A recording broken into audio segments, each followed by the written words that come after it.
Sir, അതേപോലെ vice president madam, അതേപോലെ മെമ്പർമാർ, അതേ മറ്റു വകുപ്പിൽ നിന്ന് വന്ന വിശിഷ്ട അതിഥികൾ, അതേപോലെ എല്ലാവർക്കും ഞാൻ നമസ്കാരം പറയുന്നു.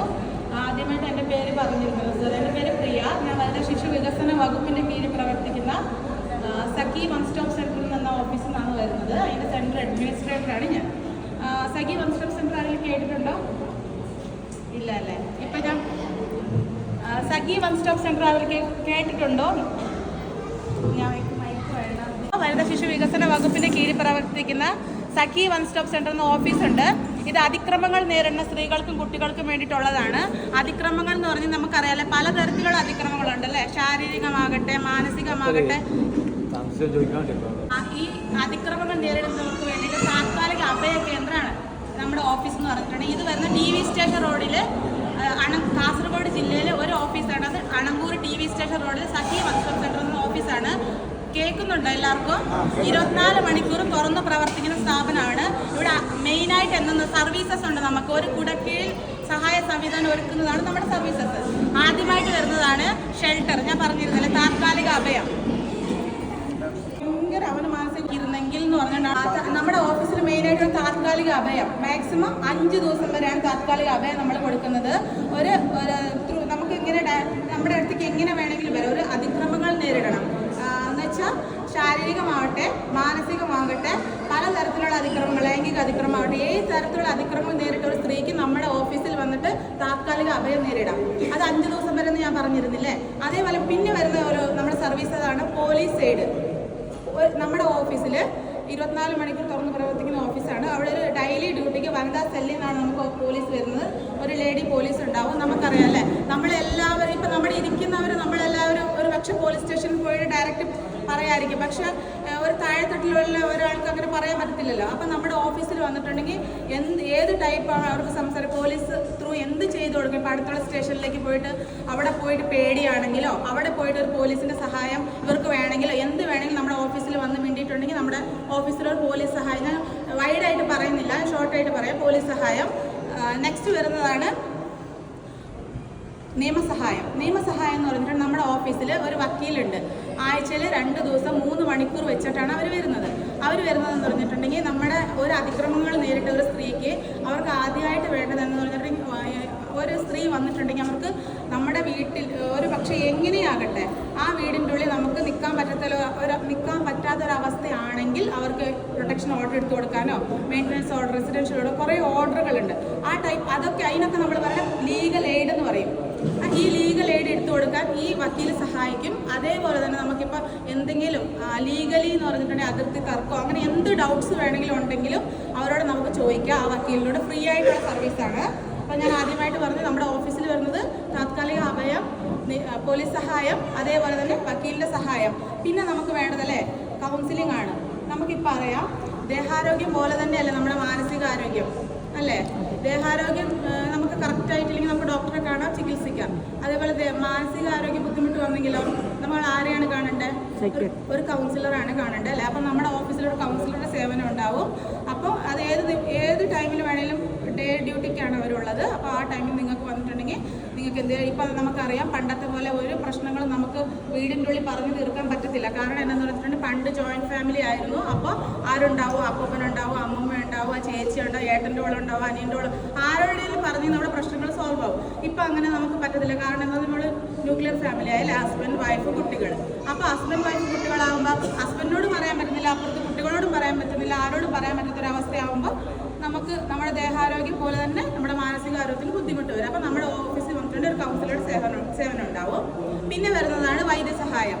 ഇപ്പോൾ അതിക്രമങ്ങൾ നേരിട്ട സ്ത്രീക്ക് എന്തെങ്കിലും അവരുടെ ദേഹത്ത് എന്തെങ്കിലും ബുദ്ധിമുട്ട് വന്നിട്ടുണ്ടെങ്കിൽ നമ്മുടെ ഓഫീസിൽ സ്റ്റാഫുകളുണ്ട്, അവരെ കൊണ്ടുപോയിട്ട് അടുത്തുള്ള ഹോസ്പിറ്റലിൽ കൊണ്ട് ചികിത്സ നൽകും. ഈ സർവീസസ് എല്ലാം വരുന്നത് ഫ്രീ ആയിട്ടുള്ള സർവീസാണ്. ഇത് ഞാൻ പറഞ്ഞില്ല, നമ്മുടെ ഓഫീസിൽ 5 ദിവസം വരെ നിൽക്കാം. അത് കഴിഞ്ഞിട്ട് ഒരു കേസ് ഇപ്പോൾ വരും, ഏത് ടൈപ്പ് ഓഫ് കേസസ് ഞങ്ങൾ എടുക്കും.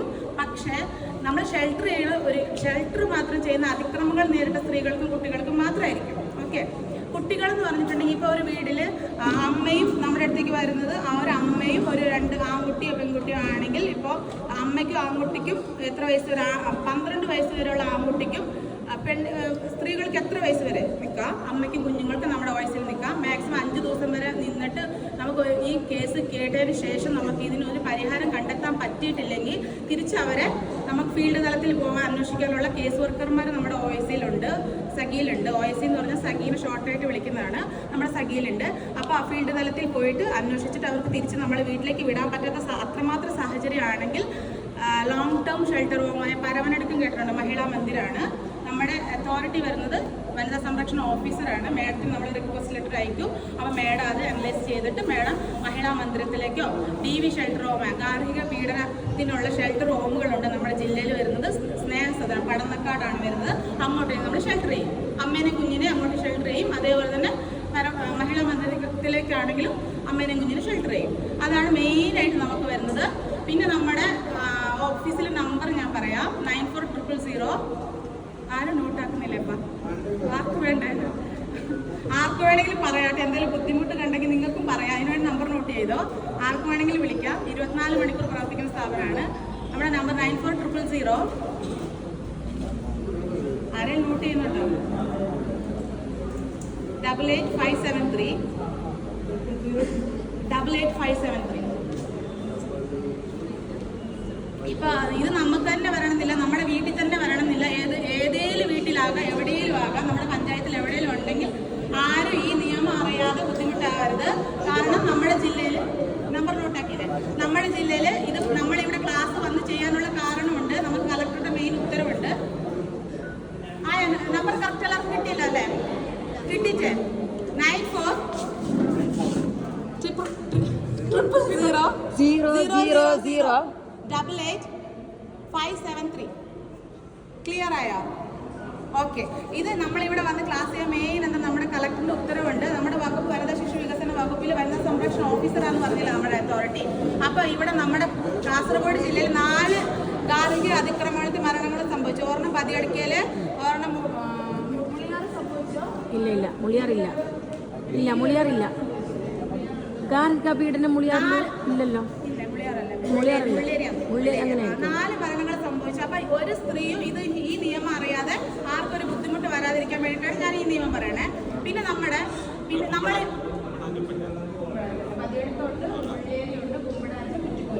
4 പഞ്ചായത്തിൽ ഇത് സംഭവിച്ചു. ഇത് സംഭവിക്കുന്ന സുസൈഡൽ വിസിറ്റിന് നമുക്ക് വിസിറ്റ് ചെയ്യാൻ പോകണം പ്രൊട്ടക്ഷൻ ഓഫീസറിന്റെ കൂടെ. അങ്ങനെ ഞാൻ പറയാം ഒരു റീസൺ എന്താണെന്ന് പറഞ്ഞിട്ടുണ്ടെങ്കിൽ, ഒരു പഞ്ചായത്തിൽ ഞാൻ പ്രൊട്ടക്ഷൻ ഓഫീസറിന്റെ കൂടെ സുസൈഡൽ വിസിറ്റിന് പോകുമ്പോൾ ഒരു ഫാമിലിയുടെ ആ കുട്ടി, അവർക്ക് അവിടെ ഞങ്ങൾ പോകുമ്പോൾ ആ വീട്ടിൽ ആദ്യം നമ്മൾക്ക് അവരുടെ ആശാവർക്കറുടെ ത്രൂ ആണ് നമ്മൾ പോയത്. മെമ്പറും ഉണ്ടായിരുന്നു, ആശാവർക്കർ ഉണ്ടായിരുന്നു.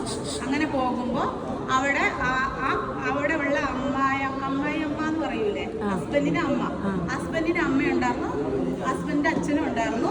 അപ്പോൾ ആ കുട്ടി മരിച്ചിട്ട് കൂടിയും ആ അമ്മായിയമ്മ ആ കുട്ടീനെ പറ്റി നെഗറ്റീവ് മാത്രമേ ഇല്ല. നമ്മൾ നോക്കുമ്പോൾ അവരെ സാമ്പത്തികമായിട്ട് എല്ലാവർക്കും ഉണ്ട്. അപ്പോൾ സാമ്പത്തിക ബുദ്ധിമുട്ട്, ആ വീട്ടുകാർക്ക് സാമ്പത്തിക ബുദ്ധിമുട്ട് തന്നെ. പക്ഷെ ഇവർക്ക് കല്യാണം കഴിഞ്ഞ് 7 വർഷമായി. 7 വർഷമായി. അപ്പോൾ കല്യാണം കഴിഞ്ഞിട്ട് അവർക്ക് കുട്ടികളില്ല. അപ്പോൾ ഹസ്ബൻഡ് വൈഫ് ഭയങ്കരമാണ് ഇഷ്ടം. അവളുടെ വീട് വന്നിട്ട് കർണാടകയാണ്. അപ്പോൾ ഈ ചെക്കൻ എന്താക്കി, ഇവൾക്ക് ഈ വീട്ടിൽ നിൽക്കാനേ പറ്റുന്നില്ല. ആ മരിക്കുന്നതിൻ്റെ, അവൾ മരിച്ചത് മെയ് 27 അവൾ മരിച്ചു. 28 ബക്രീദല്ല, 27 അവൾ മരിച്ചു. അപ്പോൾ അവൾ പറഞ്ഞിരുന്നത് എന്തെന്ന് പറഞ്ഞിട്ടുണ്ടെങ്കിൽ, ഇത് ഹസ്ബൻഡിനോട് ആ മരിക്കുന്നതിൻ്റെ 3 മാസം മുന്നേ അവളുടെ വീട്ടിൽ പോയി അവൾ നിന്നപ്പോൾ ഹസ്ബൻഡ് പറഞ്ഞു, നീ എൻ്റെ വീട്ടിൽ വന്ന് നിൽക്കണം, ഞാൻ നിനക്കൊരു ചാപ്പ കെട്ടിയാണ് തരാമെന്ന്.